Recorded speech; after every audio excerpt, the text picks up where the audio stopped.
महिला सिपाही की खून से लथपथ लाश फर्श पर पड़ी थी। किसी ने बिस्तर से चादर उठाकर लाश के ऊपर डाल दी थी। पते की बात यह थी कि उसका पति कमरे या आसपास कहीं नजर नहीं आ रहा था। बिस्तर पर महिला सिपाही की वर्दी और एक बैग पड़ा हुआ था। नीचे फर्श पर 1 मीटर के इर्द गिर्द में सिंदूर बिखरा पड़ा था। वर्दी पर लगी नेम प्लेट का नाम शोभा कुमारी पता चला। और तो और वर्दी के पास ही 2 कट्टे पड़े थे, जबकि नीचे फर्श पर एक कारतूस का खोखा पड़ा था। पुलिस ने इसी से अनुमान लगाया कि हत्यारे ने इसी कट्टे से गोली मारकर इसकी हत्या की होगी। पुलिस ने दोनों कट्टे और फायरशुदा खोखा अपने कब्जे में ले लिया। 20 अक्टूबर 2023 की सुबह के 10 बज रहे थे। पटना में स्टेशन रोड पर स्थित होटल मीनाक्षी के कमरा नंबर 305 के मुसाफिर संजय कुमार अपना कमरा चेकआउट करने के लिए तैयार थे। उन्होंने रिसेप्शन पर फोन करके मैनेजर को बता दिया था कि एक बार आकर वह कमरा चेक कर लें, वह रूम छोड़ रहे हैं। मैनेजर विकास ने कहा कि परेशान न हो, मैं अपने कर्मचारी को कमरे में भेज रहा हूं, वह चेक कर लेगा। फिलहाल थोड़ी देर के लिए कमरे से कहीं जाइएगा मत। कुछ देर बाद कुछ सोचकर मैनेजर विकास कुमार किसी और को न भेजकर खुद ही कमरा चेकआउट करने तीसरी मंजिल पर स्थित कमरा नंबर 305 की ओर लिफ्ट में सवार होकर पहुंचा, जहां लिफ्ट थी। वहां से कमरा नंबर 305 करीब 5 मीटर दूर पश्चिम की ओर था। वहां गैलरी से होकर जाना होता था। उस गैलरी से होकर मैनेजर जब आगे बढ़ा तो देखा कमरा नंबर 303 का दरवाजा अध खुला था।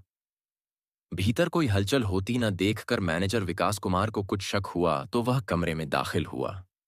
कमरे में महिला सिपाही की नग्नावस्था में खून से सनी लाश फर्श पर पड़ी हुई थी। उसकी वर्दी बिस्तर पर पड़ी थी। होटल मीनाक्षी स्टेशन रोड स्थित कोतवाली थाने में पड़ता है। मैनेजर विकास ने फोन करके घटना की सूचना कोतवाली थाने के इंस्पेक्टर कौशलेंद्र सिंह को दे दी थी। घटना की सूचना मिलते ही वह आनन फानन में कुछ पुलिसकर्मियों के साथ घटनास्थल की ओर रवाना हो गए। घटनास्थल पहुंचकर इंस्पेक्टर सिंह ने सबसे पहले कमरे का मुआयना किया। किसने की सिपाही की हत्या? पता चला कि कमरा 19 अक्टूबर को किसी गजेंद्र कुमार यादव ने अपने और अपनी पत्नी शोभा कुमारी के नाम पर बुक कराया था, जो जहानाबाद जिले के काको थाना क्षेत्र के दमुआ गांव का निवासी था। इसके बाद इंस्पेक्टर सिंह ने जिले के सभी वरिष्ठ पुलिस अधिकारियों को यह जानकारी दे दी थी। घटना की सूचना पाकर एसपी वैभव शर्मा, डीएसपी कानून व्यवस्था कृष्ण मुरारी प्रसाद मौके पर पहुंच गए थे। मौके से मृतका का पति गजेंद्र फरार था। इससे यही अनुमान लगाया जा रहा था कि घटना को अंजाम देने में उसी का हाथ होगा। पुलिस ने कार्रवाई पूरी कर लाश को पोस्टमार्टम के लिए जिला अस्पताल भिजवा दिया और अज्ञात हत्यारे के खिलाफ हत्या का मुकदमा दर्ज कर लिया और गजेंद्र की तलाश के लिए एक पुलिस टीम गठित करके जहानाबाद भेज दी। खोजबीन करती हुई पटना पुलिस 22 अक्टूबर 2023 को काको थाने पहुंची। काको थानेदार अजीत कुमार के साथ आरोपी गजेंद्र के घर दमुआ में दबिश दी। गजेंद्र घर पर नहीं मिला।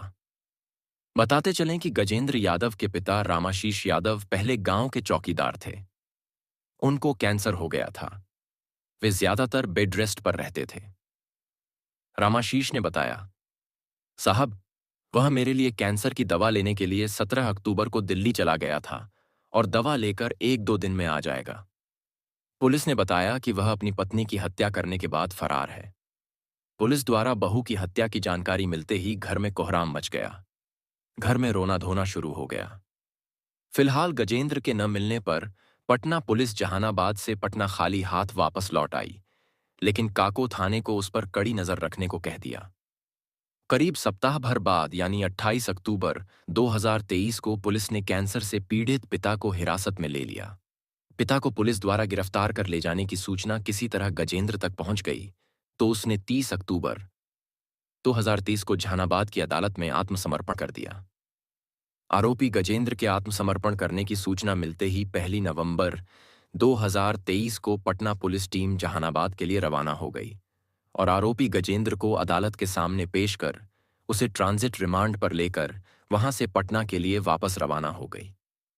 2 घंटे तक चली कड़ी पूछताछ में आरोपी गजेंद्र ने पुलिस के सामने घुटने टेक दिए और अपना जुर्म कबूल कर लिया। और सच सच उगलने लगा। वह बताता है, बात 1 जुलाई 2023 की है। गजेंद्र किसी काम से पटना आया था। उसने यह बात पत्नी को नहीं बताई थी। दोपहर के वक्त गजेंद्र ने देखा एक बाइक पर किसी युवक के साथ उसकी पत्नी कहीं जा रही थी। जिस युवक के साथ वह जा रही थी, उसका न तो गजेंद्र के साथ कोई रिश्ता था और न ही वह उसका कोई रिश्तेदार था। यह देख उसका माथा ठनक गया। शोभा के इस कदम से गजेंद्र डिप्रेशन में चला गया और बुझा बुझा सा रहने लगा। गजेंद्र इस कदर डिप्रेशन में चला गया था कि खुद को अकेला समझने लगा था। गजेंद्र डिप्रेशन से बिल्कुल टूट चुका था। अब उसमें पत्नी की बेवफाई का दर्द सहने की क्षमता रह नहीं गई थी, इसलिए वह जल्द से जल्द किसी नतीजे पर पहुंच जाना चाहता था। इसी बीच गजेंद्र ने एक खतरनाक फैसला ले लिया था कि अगर शोभा मेरी नहीं हुई तो उसे किसी और की भी नहीं होने देगा। उसे मरना ही होगा। अक्टूबर के महीने में दुर्गा पूजा थी। टर्निंग के दौरान शोभा की ड्यूटी कोतवाली क्षेत्र में लगी थी। यह बात गजेंद्र को पता चल चुकी थी। 17 अक्टूबर 2023 को गजेंद्र पिता के कैंसवा लेने के लिए जहानाबाद से दिल्ली के लिए निकला, लेकिन दिल्ली जाने के बजाय वह पटना आ गया। बेटी को उसने छोटे भाई की जिम्मेदारी पर छोड़ दिया था और 19 अक्टूबर को वह पटना आ गया। पटना में उसने स्टेशन रोड पर मीनाक्षी होटल में एक कमरा पति पत्नी के नाम बुक कराया। उसे ठहरने के लिए कमरा नंबर 303 मिला। उसके पास एक पिट्ठू बैग था। उसमें एक जोड़ी कपड़ा रखे थे। उन्हीं कपड़ों के बीच लोडेड 2 देसी तमंचे रख लिए थे। रात में जब वह घूम फिर कर होटल लौटा तो 9 बजे के करीब उसने पत्नी शोभा को फोन किया और उसका हालचाल लिया। उसने उससे कहा कि वह स्टेशन रोड के होटल में ठहरा हुआ है, थोड़ी ही देर के लिए होटल में आ जाए। पति के कई बार आग्रह पर शोभा ने सुबह मिलने के लिए कह दिया। अगली सुबह 8 बजे शोभा होटल पहुंची। उस समय गजेंद्र पूरी तरह तैयार हो चुका था और बैग से दोनों तमंचे निकालकर कमर में खोंस लिए थे। शोभा कमरे में जैसे ही घुसी, उसे बिना सिंदूर के देख उसका पारा 7वें आसमान पर चढ़ गया। इस बात को लेकर दोनों के बीच विवाद छिड़ गया। गजेंद्र अपने साथ सिंदूर की डिबिया भी लेकर गया था। वह अपने हाथों से पत्नी की मांग में सिंदूर भरना चाहता था, लेकिन शोभा तैयार नहीं हुई और दोनों के बीच हाथापाई होने लगी। इसी दौरान गजेंद्र के हाथ से सिंदूर की डिबिया छूटकर नीचे फर्श पर जा गिरी और सिंदूर फर्श पर बिखर गया। यह देखकर तो गजेंद्र एकदम पागल सा हो गया। उसने आव देखा न ताव, कमर में खोंस रखा कट्टा निकाला और उसके सीने पर गोली मार दिया। गोली लगते ही शोभा नीचे फर्श पर जा गिरी और काल के गाल में समा गई। इसके बाद उसने दोनों असलहे बिस्तर पर रख दिए और पत्नी की वर्दी उसके जिस्म से उतारकर बेड पर रख दी। फिर कमरे से 9:32 पर बड़े आराम से अपना बैग लेकर दिल्ली के लिए रवाना हो गया। गजेंद्र से पूछताछ करने के बाद पुलिस ने उसे जेल भेज दिया। तो दोस्तों, आज की कहानी पर आपकी क्या राय है? अपनी राय कमेंट बॉक्स में जरूर देना।